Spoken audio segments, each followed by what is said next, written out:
Hello there! Hello, welcome to the episode 9 of the podcast, the show, the whatever the hell it's called at this point. I don't know. Gary's called it about The 7 Daz different Gaz Show. There we go. Let's give it his real name for 9 episodes in. The Daz Gaz Show. Welcome. Jesus, welcome back. We're nearly at episode 10.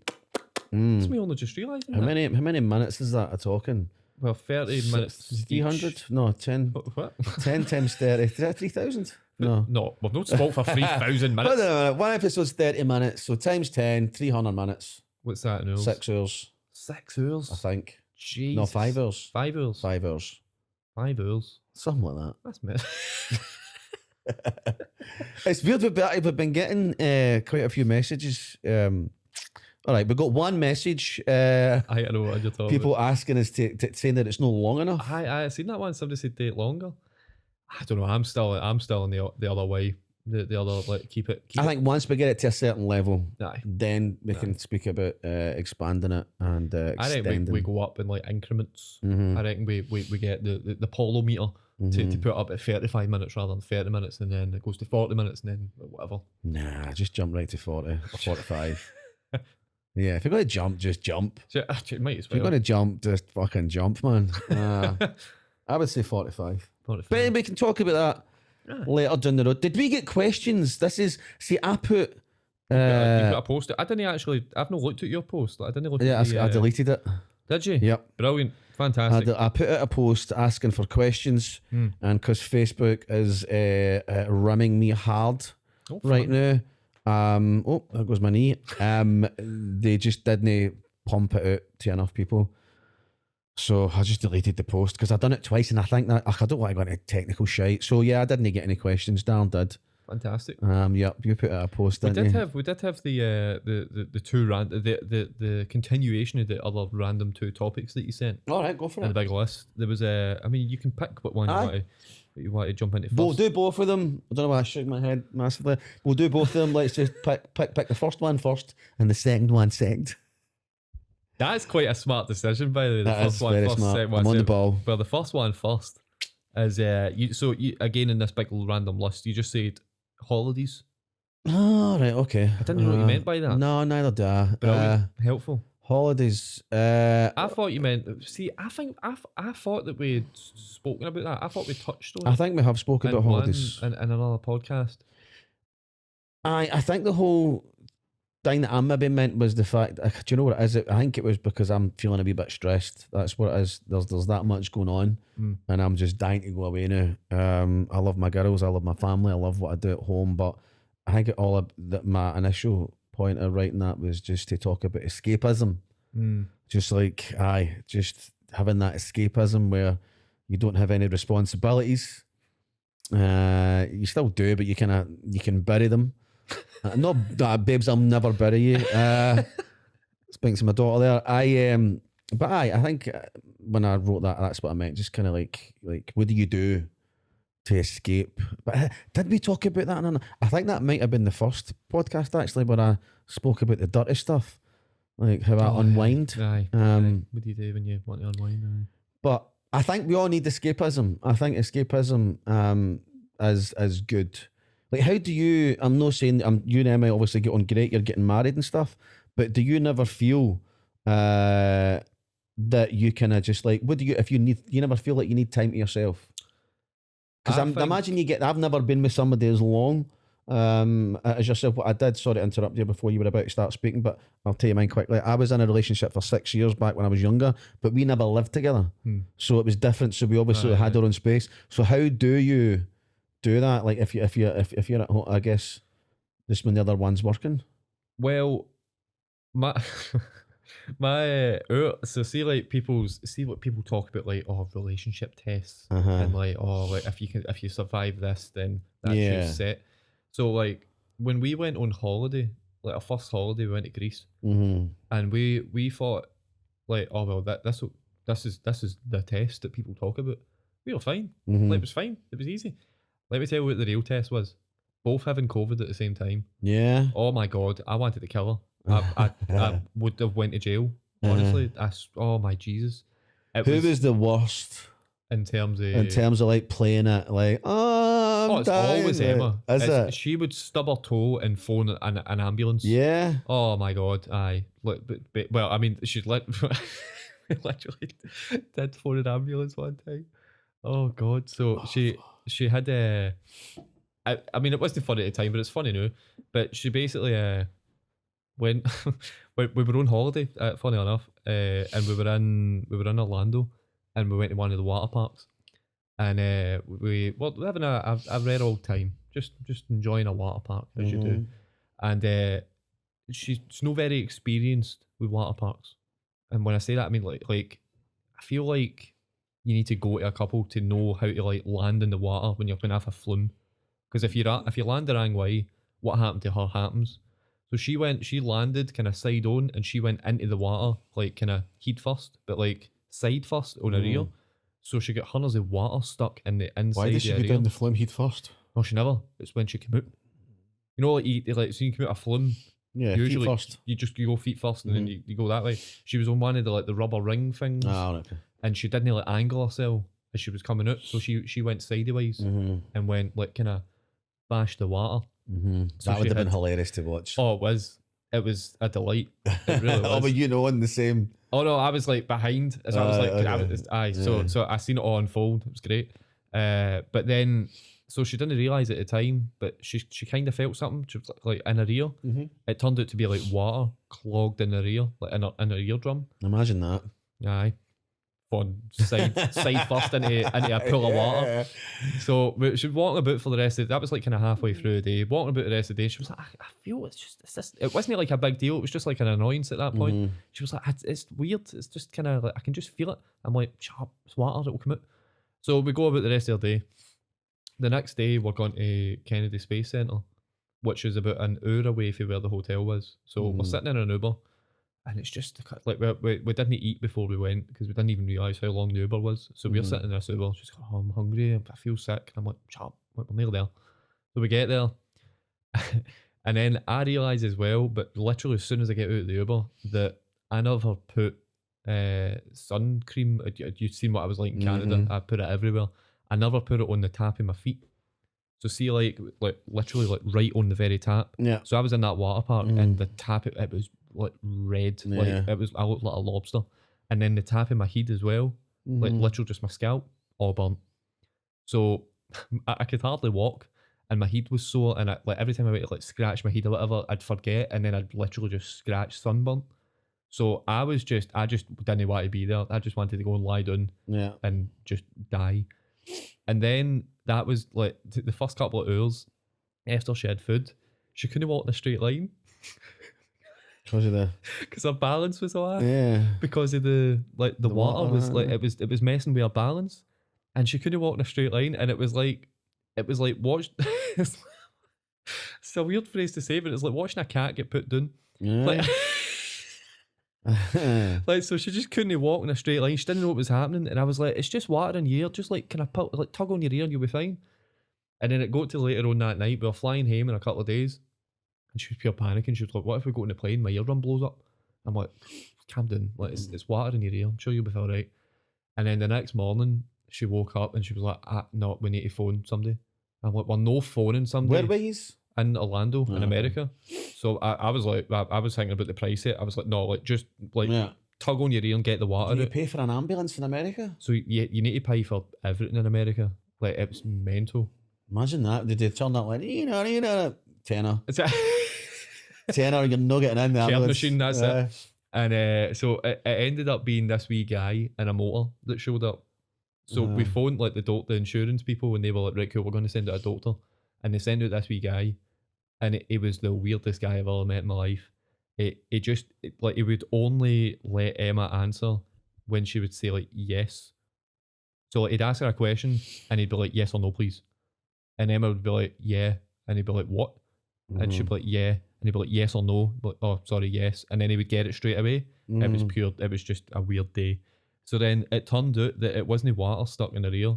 When that water went in, there was a big bit of earwax at the very back of her ear that basically like absorbed the water and turned into a sponge and expanded in her ear.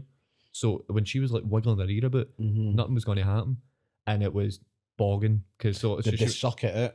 So it was like this liquid. Yeah. So he made her lie down like on the bed, like kind of like hanging off it. Because it feels amazing. The feeling of that. So I'm not even kidding on. It made like a plop sound when it hit in the water. See in the wee cup. Yeah. Oh, it was disgusting. Oh, it's amazing. No, I've had that done like 3 or 4 times. They just put the syringe in your ear. You need to put drops in for like 3 or 4 days first. And it kind of like and then you go for your appointment, and I'm buzzing to go. I'm like, oh my God, I don't even need it done. I'm like, right, I'm due. I need to go and get this done. But apparently, because I started getting it done, I've not had it done in about since before COVID. Once they do it once, apparently they say that you need to get it done regularly because you need wax in your ear. So the fact that they're taking it all out, and that's the wax obviously protects. But I've not had it done in about 2 years, so I'm due to go back. But it feels amazing.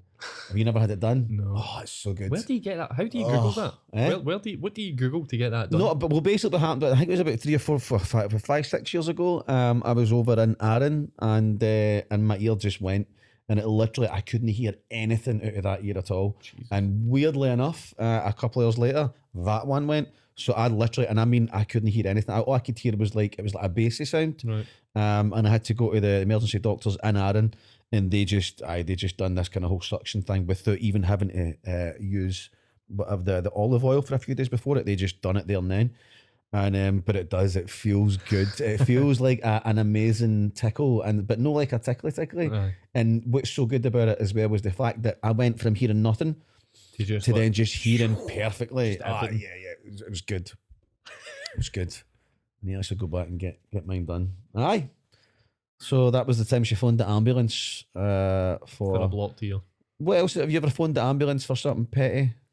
I was thinking that I've not done that. No. I've only ever been to hospital once because I was an idiot in secondary school. Well, I say I was the idiot. Basically, there was like a fence that was out in like the playground area. Yeah. And I was running to try and catch a door that was open, like to get in the door before it shut out because I didn't want to go the long way. And there was a bit of wire that was like sticking out. And I ran into the wire, tripped, and just pure smacked, like he'd smacked the ground. And they took me to hospital because they thought I had concussion. But I didn't. I was just out it. I've just remembered a story where I phoned an ambulance on myself. I'll tell you what happened. Oh God, that's right. I was like 28, 29. And I was at a house party. I'd taken Ainsley because I used to take Ainsley at house parties when she was like 8 or 9. In fact, I must have been 24, 25. So Ainsley was like 9. And I couldn't get a babysitter. So like, you can come at the house party with me, babes. House party. Obviously, she was the main attraction. Everybody loved her, but loads of drink and stuff. No drugs, just alcohol. And I was getting pretty drunk. And there was this one guy in the house. His name was Colin. He was a bodybuilder. Colin was being creepy to all the girls, and this obviously there was kind of different like cliques the way it is in the house party, and this had kind of got back to me. And the problem with me is when I'm drunk, especially back then, I used to think I was 7 feet tall and I can batter anybody, right? So I'd had a few drinks, and all these girls were like, "Oh, that guy's dead creepy." So I'd approached Colin, right? This fucking bodybuilder, like, honestly, he was huge, right? And I'm like, mate, I'm looking up, I'm like, mate, you need to leave. Like, nobody wants you here. And he's like, who the fuck are you talking to? I'm like, I'm talking to you. The fuck are you talking to? Right? And he's like, come on outside. And I'm like, morning. And he started to walk away, and my pals came out to me. They're going, Gary, don't, do not go outside. And I was like, it's fucking fine. I've got this. Don't worry about it. And they're like, Gary, please don't. My mates were begging me. I was like, just guys, leave me. I'm fine. All right. So we went outside, and there was a wee lane down the side of the house, right? And I made the big mistake, as if I wasn't at a disadvantage already. I made the big mistake of walking down the lane in front of him, right? So I'm walking down this lane, I'm going to do this guy. The second I turned around, I remember seeing this big, like massive Wreck-It Ralph like hand, right? Like slowly coming towards my jaw. It was as if it was in like slow motion, right? Knocked me out, broke my jaw with one punch, right? Apparently, I don't remember waking up, but my mate said that he was basically sat down on like the gravel kind of path. He had like my head in his lap, right? And he says, when I woke up, the first thing I says, where'd that guy go? Did he run away? Right? We then went back into the house, and my jaw just started just like expanding. And I had to phone an ambulance, and it turned out he broke my jaw with one punch. I've got a titanium plate on this side of my jaw holding it together. So yeah, that was the one time I Jesus. Phoned an ambulance on myself. Yeah. I'm still proud of that. Aye. Listen, he was a creepy guy. Yeah, I was an idiot. I'm assuming he left after that anyway. Yeah, he just bolted. He bolted. Road job well done. Yeah, I got rid of him to the expense of my jaw. Aye. Bye. Well, that was a story I wasn't expecting to tell. There you go. Yeah. Next. What's the next subject? How did that one start? Because that wasn't about phoning the ambulance on herself. Holidays, wasn't it? Oh, aye, escapism. Holidays. So then after that, the last thing that he sent me was neighbours. Bad neighbours. Oh, aye. You wanted to moan about your neighbours? No, is that what it was? Do you know what? I think at this point I was just writing stuff, writing anything down, and I think I don't know how much we can talk about it. We can, I guess. Excuse me. It's something that's annoying me more and more now is that everybody hates their neighbours, and I mean everybody, not just like people that live next to them. Like Edinburgh and Glasgow, there's a thing. Do you know what I mean? Like England and Scotland, there's a thing.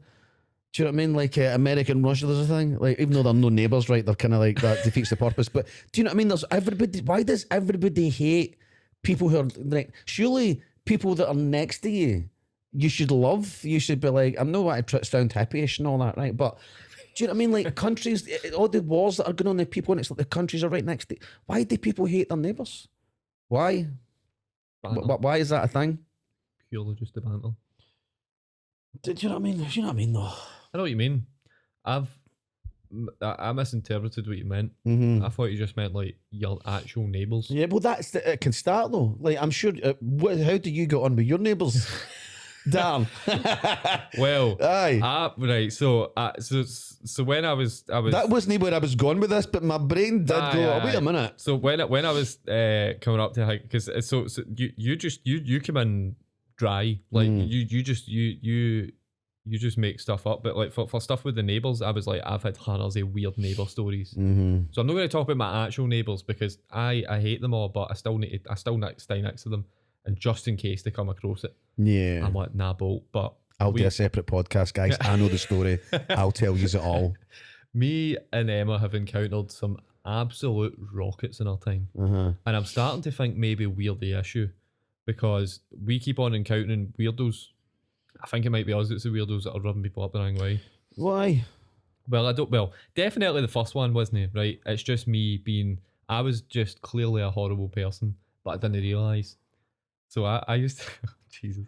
Was that when you got your neighbour's door kicked in by the fire brigade and you never told the guy? Is that? That's not even included in any of these stories as well.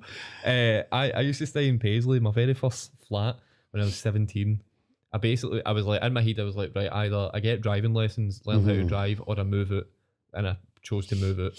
So I moved into this flat, and I was the exact same kind of mentality as my dad, where like just like keep to yourself, don't talk to your neighbours, just say hello in the stairs, that's it.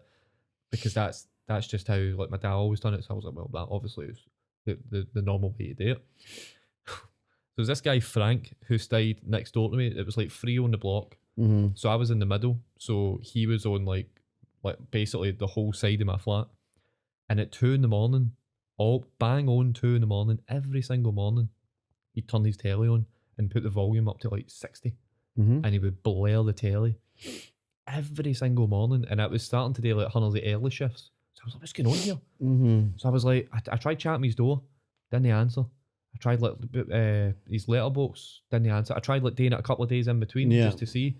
I wasn't going to go to his door and like, try shut that telly off. I was like, oh, like just like if you could just maybe turn it down a wee bit because it's 2 a.m. See, I would have just been down. I was like, well, I don't want it just in case he is a big bodybuilder like that, because I'd never really seen him before. Take a drink, mate. Take a drink. Get drunk, go and do it. So eventually I was like, it was Emma that said to me, like, just put a note for his door, like just a kind of a neutral note, just saying, oh, sorry, like I'm trying to peace offering. Try to sleep at 2 a.m, like maybe turn your telly down a wee bit. So, but then he started doing it more often, and it wasn't just at 2 a.m. He just kept on turning the telly on at like random times during the night, and he'd turn it on for like 5 minutes, turn it off, turn it back on again 5 minutes, and it was just the news. That's it was odd, BBC News all the time. So I started getting more and more annoyed. So like the note, it wasn't a neutral note by the time I'd end up putting a note through his door. It was pretty rude. So I put it through his door, And then maybe like about a week later, which was weird in itself, I get a note through, and it was, oh my God, I felt like the worst human being in the world. So I'd never properly seen this guy before. So I had no idea what he looked like, whatever. So he put the note through the door, and he said, hi, neighbour in 2-2. I've just received your note. I'm so sorry. I'm actually deaf. But like I can still hear a bit, but I need the volume up. I'm sorry, that's no excuse. Like the time in the morning. I was thinking, I was like 2 in the morning, and then he was like, but I work. So I work at like a regular time, so I'm like, your night time is my daytime, and I was like, right, that's still no excuse. No, there's no subtitles. He knows he's deaf. Like, turn it down a bit. Aye. What you try to hear? Aye, exactly. Turn it down. Aye. Yeah, I don't think you're bad for that one. In the exact same place though, there was I put up like Halloween lights in my flat because I was 17 and an idiot, and I had a Halloween party. And, mate, you watched High School Musical. Nothing surprises me anymore. It's fine. Keep going. So I put up like it was like wee string lights just at my door, and I just left them up because I thought, they look funny. Why not? Might as well. And then somebody had like pulled them off the wall, and I thought, is this Frank? Is this him like returning fire? And then I eventually caught him like in the middle of the corridor, the close, and I was saying, oh, did you see the Halloween lights? He was like, I know, I've seen that. I thought, I don't know. Then it was the whole like fire engine thing all again. But it turns out it was the neighbours up the stair that didn't like the Halloween lights. But I'd found a suit, so I put them back up again, and I like put like that black tape, like the really like gaffer tape, and I like stuck it onto the walls, and then they came and cut the lights. They cut the lights off the walls. Bastards. Raging. Pound at a Poundland as well. Gone forever. Absolutely livid. I don't think that makes you you're not a bad neighbour there, mate. That's. No, I think it was just Frank. Aye. There's only one other story that it was just weird. So I stayed in Pollock, and it was like in the middle of kind of nowhere in Pollock. It was just these houses run about, just these flats, and that was it. And we were filming a video for the BBC, and it was like it was the whole video was that we hate Christmas, so we're throwing, let's see, one of the wee stupid trees that you can put on like a table, just a wee tiny tree. Yeah. So we were throwing the tree into a bush, like outside the flat, and like filming it obviously, and then we were going to pull the tree back out of the bush, bring it back, and there was this guy, and it was my neighbour next to me, no in the same close, but like in the same building, but like next door, but no actually in like the same kind of bit, and it was just like he was kind of peering through the curtains, just looking and watching us. And we were like, well, to be fair, we're throwing a Christmas tree into a bush. I would watch that and all. So we kind of walk by, but he's still watching us, and we can kind of see him at the side of the eye, and we're like, it's a bit weird, like, still watching us now. So we go back in, and we're watching back the footage, clearly because we're all pure funny. We were laughing quite loud. Windies were opening that, so there was a bit of it wasn't like midnight or anything, it was like 9-10 o'clock at night. So then we hear like banging on the wall, and we're like, oh my God, this must be this guy next door. This was the first time I'd ever encountered anything. And we're like, all right, cool. Like it's just clearly he's just an older guy that just wants a bit of peace and quiet. So we toned it in a bit. People that were just there visiting, they went home, and my pal was staying that night because we were filming another video in Edinburgh the next morning. So my pal was a pure insomniac and just didn't sleep. So he was in the living room, and he looked at when the way he was lying, he was looking at the kitchen window. In the kitchen, it was a ground floor flat, so if anybody walked by, you could see them. So what he says is that at like 3:30 in the morning, he seen like a shadow walk by the window, and he was like, "What's that?" And then 10 minutes later, he seen it walk by the other direction. He was like, "What is? Who's walking back?" Because they were just walking back and forward. They weren't doing it, they weren't making any noise. And then eventually, they walked by and they stopped at the window, and he could just see like the outline of like a guy just staring at the window, no doing anything. Just staring at the window, but like the blinds were shut, so all you could see was a silhouette. And then he says he walked away again, and then he says another like 10 minutes later, he sees the guy like come right up to the window and just pure like belt with like bat like boom boom boom boom on the window, and then slowly walks away. No like bang bang bang running away, so it wasn't like afties or anything. It was this guy next door. So he told me this in the morning. And I was like, why did you not wake me up? Like what? And he was like, mate, I was petrified. I couldn't move. Because he'd watched him go back and forward. And then he was like, nah, I couldn't get up. Mm-hmm. So then in the morning, we're heading to Edinburgh. So we're getting picked up, and we go to like jump in the motor. So I go in the motor first, and then Holden, my pal, he was still in the house, getting his wallet. And then Chris, who was driving us, we were just sitting in the motor, just chit-chatting away. And this guy goes to take his bin out. And he brings his bins out and puts the bag in the bin, and he looks at the motor and he was like, what are you looking at? What are you looking at me? What? Do you want me to come out? And we weren't even looking, we were just sitting there, we're like, what's going on?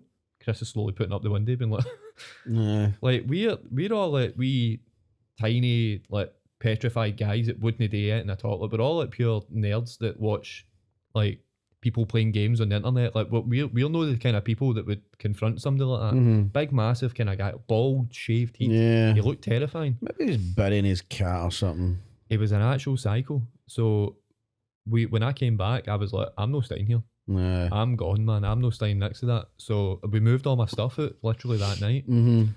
And then I went to my estate agent that was that owned the flat, and I was like, I'm leaving. I'm off skis. I'll see you later. So then all that had passed, and then about 6 months later, when I was in like new flat, like, completely forgot about it. I seen a picture in the newspaper, and I'm like, what? That's the guy. No. So it turns out this guy was literally a convicted paedophile who was trying to touch up a 9-year-old lassie on the way to school, and I stayed right next door to him. Fuck's sake. And it turns out that he'd been done for like GBH and all that, and he'd battered hundreds of people just for looking at him wrong. How old did your pal look? That's what I'm getting for this. He's like, oh yeah, get out of here, wee man.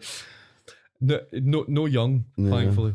But I swear that is probably the worst neighbour I've ever had. I agree with you there. Aye, well, good job you moved away, innit? Devil. Aye. I don't know what to say to that, mate. I've got to be honest. Fun story. Aye. Scary times. Mm. You not had any bad neighbours? You've been in that house basically the I've got whole glorious time. neighbours, man. Like you've got nice neighbours. I've got great neighbours. Like, and my street is brilliant. Because obviously at the end, like, my street is just like a street. There's like 20, there's 20, like 30. One way in as well. There's one way in out, because it's you would say it's because it's kind of like a cul-de-sac, because at the end of the street you've got the entrance to the school. Aye. So literally the only people that come up and down my street is my neighbours, and maybe I guess they would paedophile, but they don't bother me. Too old for them now. But I know my street's brilliant, man. I love my street. I don't have any bad neighbours. My neighbours are actually quite cool. Especially Jamie next door. My neighbour Jamie is the kind of guy, he knows. I think everybody's got a neighbour like that. Well, most people. He knows everything. Whether you want to find out where the local, I don't know, builder is, the nearest mechanic, anything you need or want anything, you ask Jamie. Jamie will get it. He's got everything in his shed, every tool you can ever imagine. He was an old taxi driver. He's just a lovely, lovely guy, man. Love him. But no, I've had bad neighbours over the years. Aye. Had bad neighbours over the years, but it's just a kind of similar thing, like playing loud music. But then I've been guilty of doing that as well. Jesus, I mean, I've been guilty of getting smoke into people's houses because I've fell asleep drunk and forgot to turn the chip fryer off. But aye. The whole kind of, I just, again, brings me back to the point, but why do people hate their neighbours?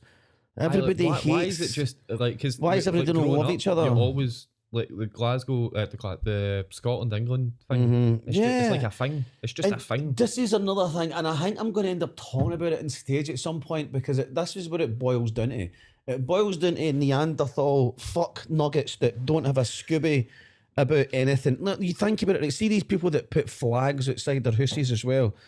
You just do man nothing. Like, no, because people like, oh, I'm proud to be this. Like, you don't have fuck all to do with it. Your mum and dad pumped somewhere and you were born in an area. You didn't have any say in that whatsoever, but you're like, oh, my country. Aye, neighbours are cool, man. Neighbours are great. I love neighbours. Neighbours are good. In fact, we actually went to the other 30 minutes. That's been episode 9, mate. All right, cool. Well, yeah, and yeah, that was episode 9, was it? That was definitely episode 9. Aye, 9. And I love thy neighbour. Love thy neighbour. No, it's not thy love thy neighbour, is it? It's just love thy neighbour. Yeah. Join us next week for episode 10. Episode 10, yeah. Sounds good. Sounds fun. See you later. Yeah, bye. Bye.